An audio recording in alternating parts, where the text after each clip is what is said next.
Happy to meet you all with another interesting game played between Simslav and Bronstein.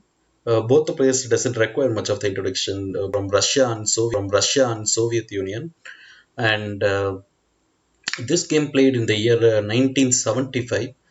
Uh, I was still wondering how in the year 1975 when the computer algorithms are not quite exist and people played by calculating pixel by pixel in the chessboard. It's really mesmerizing and highly interesting. So in this game, Bronstein won. Let's see how he won Sam's with the black pieces. Before starting with the video, those who have not subscribed, please subscribe to our channel. Your small help matters. Uh, so the game started with the D4 from Sam's lab, and Bronstein responded with the NF6, and then NF3, G6, C4, Bishop G7, NC3, Castle, Bishop G5, D6, E3, C5, Bishop E2, NC6, Castle, Bishop F5. Uh, you know, um, uh, right now the E4 square is completely dominated by black actually. Uh, so black responded with white responded with a D into C5. So it will lose the initiative. So right now black will be happy to break the center and get into the game, and and also this break will give a more initiative for black. So after D into C5, white wants to draw the game, I believe, because white will be trading a couple of pieces after capturing the after breaking the center. Queen into queen, rook f d8, and then rook uh, a d1. So white wants to trade the rooks as well. So mostly major pieces will get traded off with this center open position.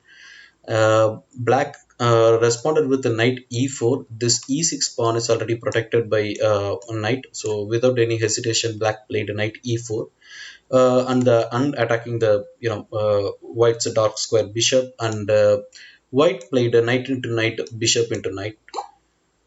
And right now, this b2 pawn is under attack by g7 bishop. So white responded with b3, which makes sense. And black played h6, kicking off this bishop, and bishop played f4, and black responded with a knight b4, which is bit of a good move, attacking this a3 pawn. So white gave the a logical response by kicking the knight a3, and Bronstein posted this knight at the corner, knight a2, which looks a really interesting move, and it makes sense. Later in the game, it can jump into c1 or c3 based on the position. So after knight d2, Samslav exchanged the major pieces, rook into rook and rook into rook, rook d1, again asking for the rook trade. Almost major pieces will get off the board, and for this rook trade, Bronstein happily gave happily traded the rooks, because he was having another idea in his mind.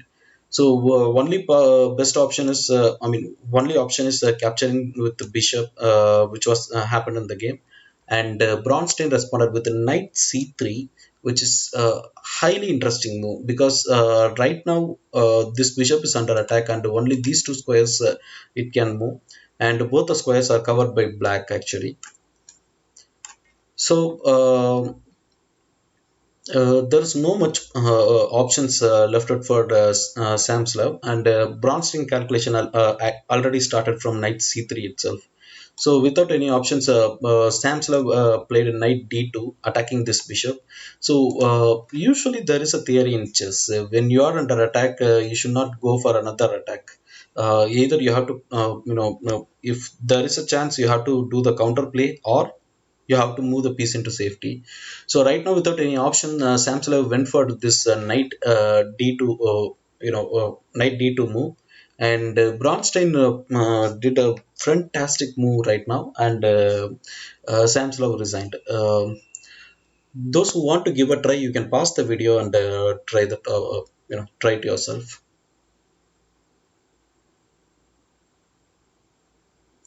Congratulations, those who found the answer. So Bronstein played bishop d3, just moving out of the attack, and this gave excellent initiative for black.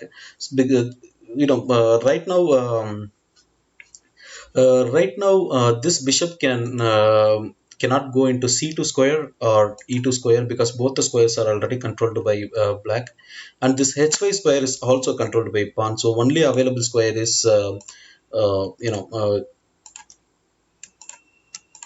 this g4 and f3 square. So both the moves are both the moves will give a decisive advantage for black if it has been played in the game. By understanding this, Samslav resigned the game. Let's see what is going to happen one by one. So if white played bishop f3, then immediately black will open up the fire, e5 attacking the bishop, and this square is already controlled. Only best option is bishop g3, and then black will play e4, attacking this white bishop and forced into bishop g4, and now black will suit up another pawn, bishop pawn f5, and no other option. Again, these squares are already controlled, so forced to play bishop h3.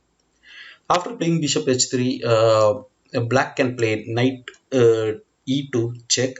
Obviously, getting into king f1 will lead into discover attack. So king h1 is the best option, and then knight can play knight into bishop, and once the knight is captured, black can respond with the bishop c3, and this knight is hanging. No other good square for this knight to get post. So yeah, this variation will give the decisive advantage for black, and let's move on to the next variation. So the next possible option is bishop g4. After playing bishop g4, black can respond with uh, e4, and no other best option for black, must force to go to bishop g3, and then black can suit up another pawn, bishop f5, and bishop again don't have any other square, forced to move into bishop h3, and now black can play a fantastic move, g4, f4. So right now it is forced, this pawn must be taken. So if e capture f, then e capture f, and again there is no good square. If you are playing this, then again black will play g5. The attack remains safe. uh, you know uh, so if bishop is capturing, then knight will play knight e2, forking the king and bishop. So this way also, in this variation also, black will gain one more piece. So after calculating both the combinations, Samsung resigned the game. So it's highly mesmerizing how people calculated, when the computer algorithm is there and not available, and look at the quality of the game. Each and every square, Bronstein calculated and made this combination till the end. Um, Okay, thank you so much for watching this video. Your little help matters to us. Please subscribe, share, like, share. To keep this channel going. Once again, thanks all. Bye.